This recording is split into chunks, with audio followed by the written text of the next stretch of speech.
Welcome to new TV Telugu. మన టాలీవుడ్ లో ఉన్నటువంటి అతి తక్కువ మంది సక్సెస్ఫుల్ దర్శకుల్లో వరుస హిట్స్ తో అపజయం ఎరుగని దర్శకునిగా పేరు తెచ్చుకున్న యువ దర్శకులలో అనిల్ రావిపూడి కూడా ఒకరు.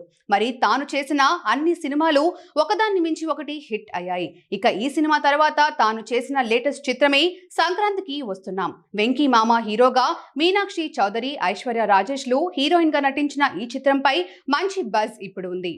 ఇక ఈ సినిమా కోసం అభిమానులు ఆసక్తిగా ఎదురు చూస్తుండగా తన సినిమాలు ఎలా చేస్తాడో చెప్పి అనిల్ రావిపూడి ఆశ్చర్యపరిచాడు. తన సినిమా మెయిన్గా ఈ సంక్రాంతికి వస్తున్నామైతే కేవలం 72 రోజుల్లోనే చేసేసామని, ఏ సీన్ అయినా కూడా ఇన్ని నిమిషాలు అనుకుంటే అన్ని నిమిషాలు మాత్రమే ఫుటేజ్ చేస్తామని, సో ఫైనల్గా ఎక్కువ సినిమా కట్ చేసుకోవాల్సిన అవసరం లేదని తెలిపాడు.